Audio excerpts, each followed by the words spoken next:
UP की इस Lok Sabha seat का बेहद दिलचस्प है इतिहास। यहाँ हर चुनाव के बाद बदल जाता है सांसद का चेहरा। श्रावस्ती लोकसभा क्षेत्र के मतदाताओं का अंदाज भी निराला है। अब तक के इतिहास पर नजर डालें तो यहाँ हर चुनाव के बाद सांसद के चेहरे बदलते रहे हैं।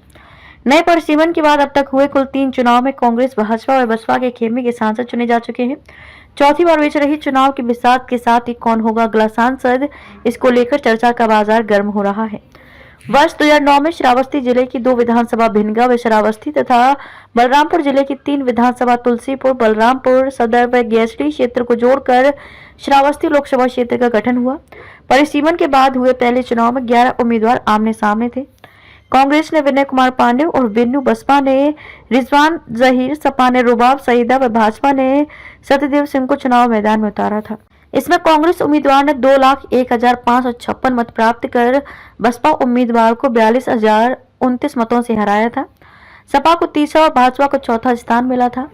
वर्ष 2014 के चुनाव में 15 उम्मीदवार मैदान में उतरे थे। भाजपा ने दद्दन मिश्र, सपा ने अतीक अहमद, बसपा ने लालजी वर्मा व कांग्रेस ने विनय कुमार पांडे और बिन्नू को दूसरी बार मैदान में उतारा। इस चुनाव में रिजवान जहीर पीस पार्टी से चुनाव लड़े थे। परिणाम आया तो सांसद का चेहरा बदला। अतीक अहमद को मिली थी 85,000 वोटों से हार। भाजपा के दद्दन मिश्र ने बाहुबली अतीक अहमद को 85,913 मत से हराया। 3,45,964 मत प्राप्त कर भाजपा उम्मीदवार ने जीत दर्ज की।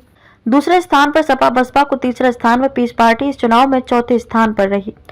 कांग्रेस को 5वें स्थान से संतोष करना पड़ा था। तीसरा चुनाव वर्ष 2019 में हुआ। इस बार सपा बसपा में गठबंधन के बाद ये सीट बसपा के खेमे में गई। कुल 11 उम्मीदवार चुनाव मैदान में उतरे। गठबंधन से बसपा ने राम शिरोमणि वर्मा को उम्मीदवार बनाया। भाजपा से दद्दन मिश्र दूसरी बार मैदान में थे। कांग्रेस ने चेहरा बदलकर धीरेन्द्र प्रताप सिंह को मैदान में उतारा। इसका परिणाम आया तो बसपा उम्मीदवार ने 5,320 मतों से भाजपा को शिकस्त दी। इस प्रकार परिणाम ने सांसद का चेहरा बदल दिया। चौथे चुनाव की घोषणा हो चुकी है। भाजपा ने एमएलसी साकित मिश्र को उम्मीदवार घोषित किया है। सपा कांग्रेस में गठबंधन के बाद सीट सपा के हिस्से में आई है। ऐसे में सपा बसपा का उम्मीदवार कौन होगा, निर्दल दावेदार कौन कौन हो सकते हैं, इस पर चर्चा करते हुए मतदाता चुनाव की समीकरण बना रहे हैं।